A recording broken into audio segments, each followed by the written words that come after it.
isso aí, galerinha. Vamos voltar ao magnetismo e ao eletromagnetismo. Então, primeiro fazer uma revisão bem rápida. Revisão magnetismo.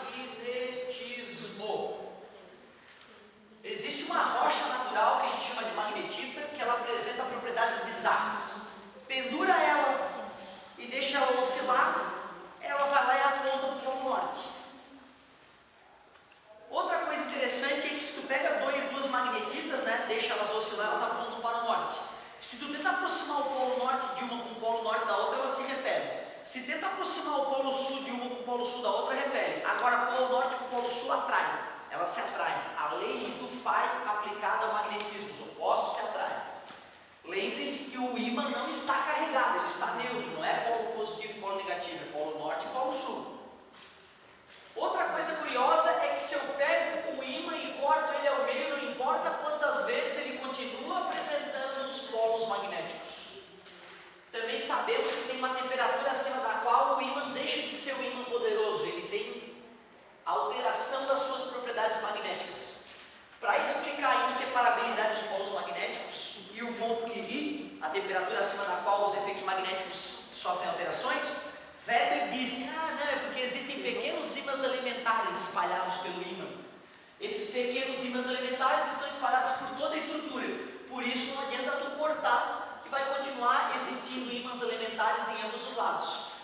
Além disso, a temperatura de um corpo mede o grau de agitação das moléculas. Assim, quando a temperatura aumenta, os ímãs elementares se desorganizam e o magnetismo sofre alteração. Também vimos que tem materiais que são ferromagnéticos, fortemente atraídos pelo ímã, ferro e cobalto, eu citei. Tem materiais que são paramagnéticos, fracamente atraídos pelos ímãs, alumínio e vidro na janela. E materiais diamagnéticos que são fracamente repelidos pelos campos magnéticos. Ímã repele prata e repele ouro, por mais que tu nunca tenha percebido isso, porque é uma repulsão fraca. O Weber também usava a ideia dos ímãs elementares para explicar o para, o dia e o ferromagnetismo. Outra coisa importante, como representar as linhas de campo e o ímã? A gente representa as linhas de campo elétrico emergindo do polo norte e penetrando no polo sul.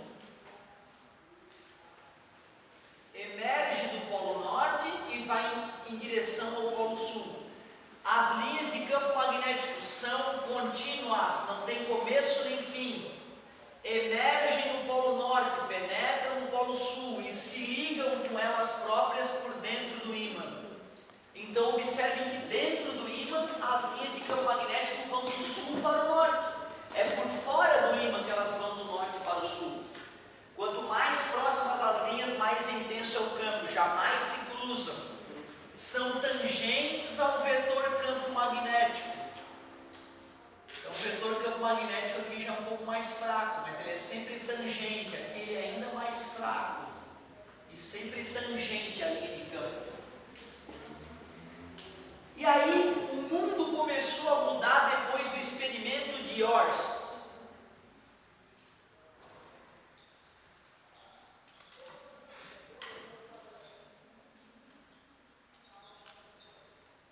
O cara foi dar uma aula de circuito elétrico, levou uma bússola para a sala de aula e sem querer ele percebeu que ao ligar o circuito elétrico a bússola sentia a presença do circuito elétrico funcionando. Desligando o circuito elétrico a bússola voltava a apontar para o norte.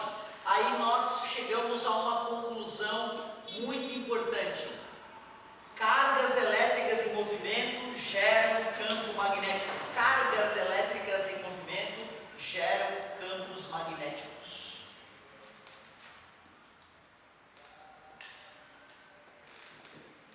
Em movimento, hein? Carga elétrica parada não gera campo magnético.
uma lei diferencial, uma lei que exige uma matemática um pouco diferente da matemática que nós estamos acostumados.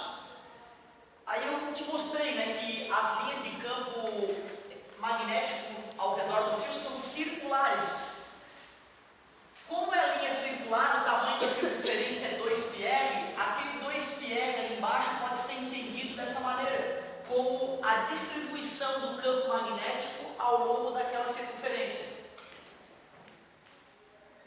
Primeiro, como é que a gente sabe para onde é que aponta o campo magnético? A gente pega no fio com a mão direita, regra da mão direita, e o dedão no sentido da corrente elétrica. O campo magnético está penetrando na direita e está emergindo na esquerda. Para representar um campo magnético que penetra no plano do quadro, a gente faz uma bolinha com um xizinho. Dessa maneira, eu estou garantindo que o campo magnético ali é um vetor perpendicular ao plano do quadro, penetrando no quadro. Eu não quero só a representação do vetor campo magnético, eu quero saber o valor dele. Então vamos lá. A permeabilidade magnética do meio vai ser sempre o 4π vezes 10 na menos 7, que é o valor adequado para o arco e para o vácuo. Isso vai ser tabelado e fornecido a vocês. A corrente elétrica que percorre o fio é 20 A. 2π e o raio da circunferência que eu estou analisando é de meio metro. É a distância até o fio, na verdade. Vou cortar π com π. 2 vezes 0,5 vai dar 1, então vai desaparecer aparentemente no número de baixo. 4 vezes 2 é 8. E esse 10 multiplicado por 10 na menos 6, 10 na menos 7, gera 10 na menos 6 Tesla, que é a unidade de campo magnético, em homenagem a mais um gênio. Então tu vê, né, cara, não é difícil substituir os valores. Como é uma matéria nova, é natural que tu fique inseguro no começo. Mas eu vou te fornecer a permeabilidade magnética, só tem que ter carinho para substituir os valores. Se eu fosse desenhar o campo magnético do lado de cá, como do lado de cá o campo magnético está apontando para vocês, seria uma bolinha com um pontinho no meio, né? Essa seria a representação do vetor, um vetor perpendicular ao plano do quadro apontando para vocês. Mais perto o campo magnético é mais intenso, mais distante o campo magnético é menos intenso. Se eu fosse representar, né, as linhas de campo magnético, eu poderia fazer mais linhas aqui na proximidade do fio e distanciando do fio eu faria as linhas mais afastadas. As linhas estariam penetrando à direita do fio e emergindo à esquerda do fio. Tá? São linhas de campo circulares. Revisão até agora, concorda comigo? Nós vimos, né, fio reto, né? Na tentativa de a gente aumentar o campo magnético gerado pelo fio, nós poderíamos criar uma outra situação que a gente chamou de espira. Vamos relembrar o que é a espira.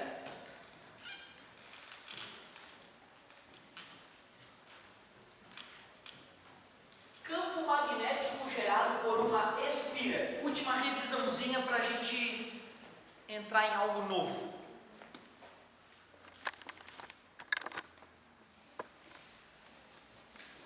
Então olhem só o que eu vou fazer.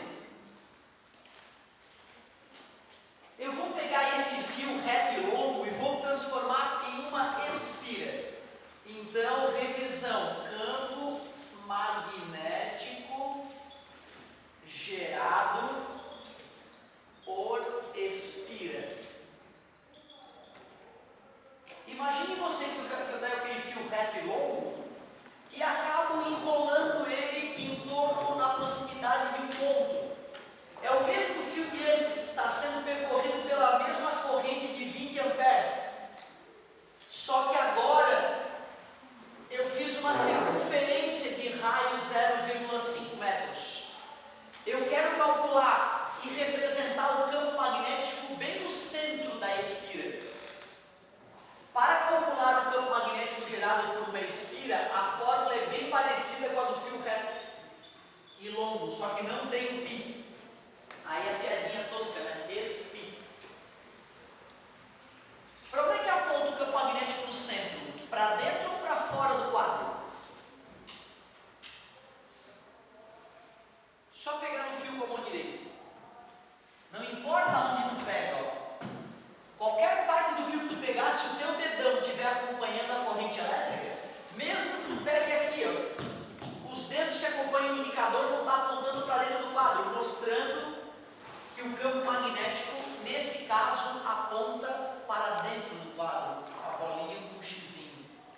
Se a corrente elétrica fosse no sentido oposto, nós teríamos que pegar o fio com a mão direita com o dedão para baixo, e aí os indicadores e seus acompanhantes apontariam para fora do quadro. Vamos ver quanto é que deu o valor do campo magnético no centro da espira. A permeabilidade magnética é fornecida 4π vezes 10 na menos 7. A corrente elétrica que percorre a espira foi fornecida 20 A, dividido por 2 vezes o raio da espira, que é 0,5 metros. B é igual 2 vezes 4, 8, 8π, 10 na menos 7 vezes aquele 0, né, que significa 10 na verdade, vai dar 10 na menos 6. 1 vezes 0,5 deu 1. Se tu comparar o resultado do exemplo anterior com esse resultado, tu vai ver que a única coisa que surgiu foi o π. E eu tinha comentado com vocês, né, que em situações equivalentes, ao fazer a espira, eu aumento em π vezes o campo magnético gerado.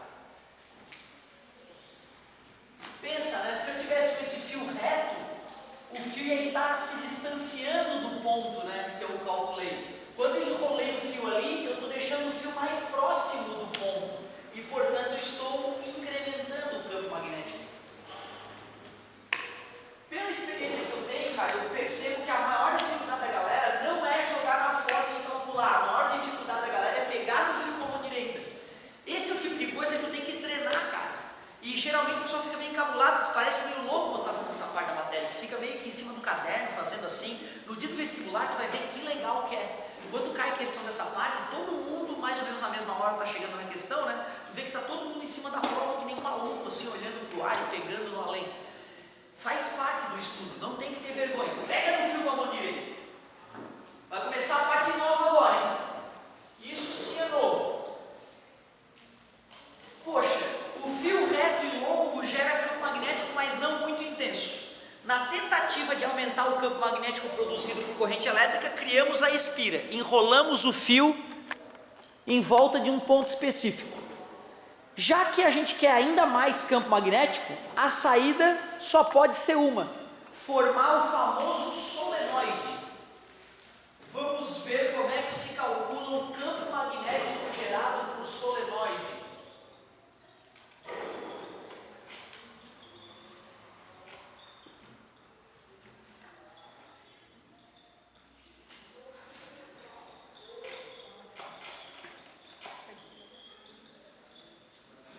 Solenoide, pessoal, é o que popularmente é chamado de bobina. É tu pegar um material ferromagnético, geralmente ferro fundido, e enrolar em volta desse núcleo ferromagnético várias espiras, bem apertadas, geralmente bem juntas umas das outras. Até em alguns casos, as espiras podem ser sobrepostas. A gente representa um solenoide assim, ó. Então esse aqui é o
Então tu vê, cara, esse solenoide se comportaria como um pedacinho de magnetita, como um ímã, gerando um polo norte aqui na esquerda e um polo sul ali na direita.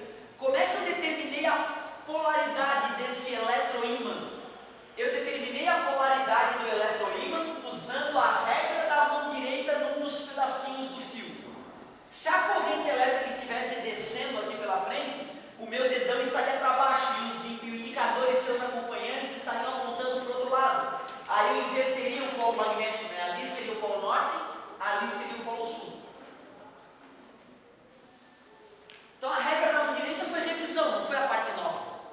A parte nova é te mostrar como é que a gente calcula o campo magnético gerado pelo solenoide.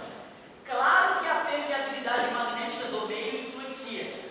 Claro que quanto maior a corrente elétrica, mais campo magnético eu gero. E é até intuitivo, quanto mais voltas eu tiver de fio, maior é o campo magnético. Então o N, que é o número de espiras, influencia. Só que ali embaixo só vai interferir o tamanho do solenoide.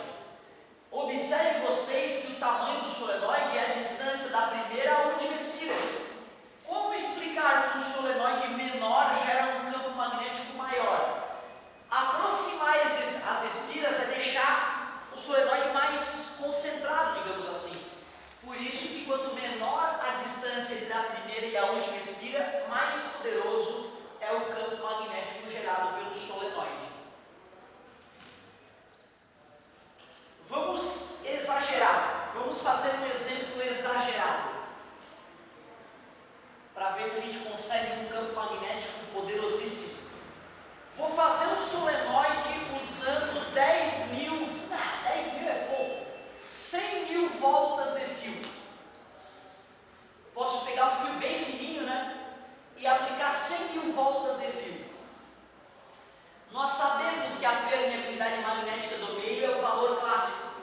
Quando eu quero gerar muito campo magnético, eu vou passar por esse solenoide 1000 amperes. Avacalhei, né? Porque o fio é fino demais, né, cara? Se eu passar 1000 amperes vai derreter. Mas eu não estou preocupado que derreta. Eu quero que se eu conseguisse fazer isso? E eu quero ainda deixar o solenoide bem pequenininho. Eu vou deixar o solenoide com apenas 10 centímetros. Não sei como que eu vou fazer essa mágica, mas eu vou fazer. Vou fazer 100 mil voltas de fio ficarem apinhadas umas sobre as outras. Essas voltas têm que estar bem firmes, tá? O fio tem que estar bem preso. Qual será o campo magnético no interior do solenoide? Observe que essa fórmula, pessoal, serve para o campo magnético bem nas proximidades dos polos ou no interior. Não serve para uma região distante do solenoide, tá?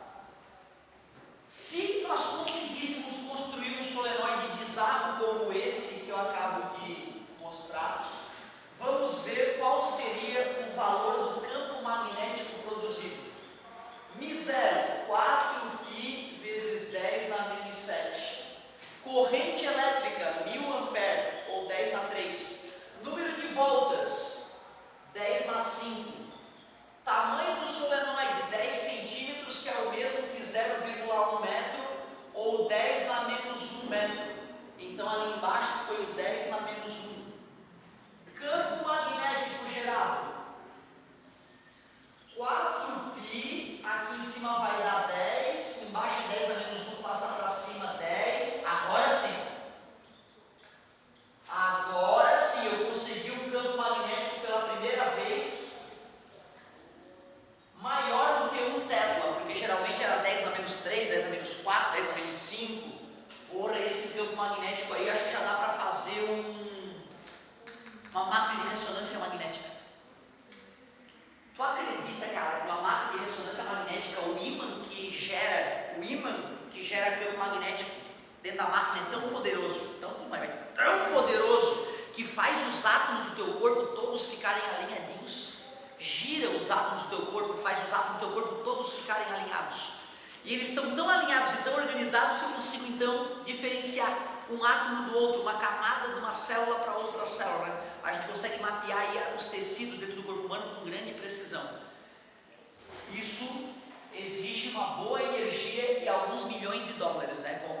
equipamento de ressonância magnética custa acima de $1 milhão, por isso que é tão caro fazer ressonância magnética, certo? Não é fácil. Muito bem, então fiz uma coisa absurda aqui, né? Não é realista isso aqui, certo, gente? Na verdade, o solenoide de uma máquina de ressonância magnética é uma bobina gigante, que tu entra dentro da bobina, por isso que ela é tão grande. É uma coisa redonda gigante na qual tu entra. Aquela coisa redonda são milhares de voltas de fio em volta de ti, que vai passar uma corrente elétrica altíssima, vai fazer aquela barulhada, parece um trem que está entrando na tua cabeça. É horrível mesmo. As mais modernas estão começando a ficar um pouquinho menos claustrofobia. Então, realmente é chato fazer ressonância magnética. Galerinha, tu vê, corrente elétrica gera campo magnético, cargas elétricas, movimento, gera campo magnético. E eu te apresentei apenas 3 situações. Mas espera aí. Vamos imaginar agora uma carga elétrica se movimentando dentro de um campo magnético e vamos pensar o que vai acontecer. Porque campo elétrico gerado por corrente elétrica no vestibular, eles só vão te pedir essas 3 situações. Ou é um fio reto, ou é uma espira, ou é um solenoide. Claro que nós poderíamos misturar 2 dessas, né? Eu poderia pegar um fio reto, colocar próximo de uma espira e te perguntar qual é o campo magnético resultante. Como o campo magnético é vetorial, daria para a gente já arriscar isso aí. Mas vamos deixar para um exemplo de revisão daqui a pouco. Antes eu quero te mostrar o que acontece quando uma partícula carregada se desloca imersa em campo magnético.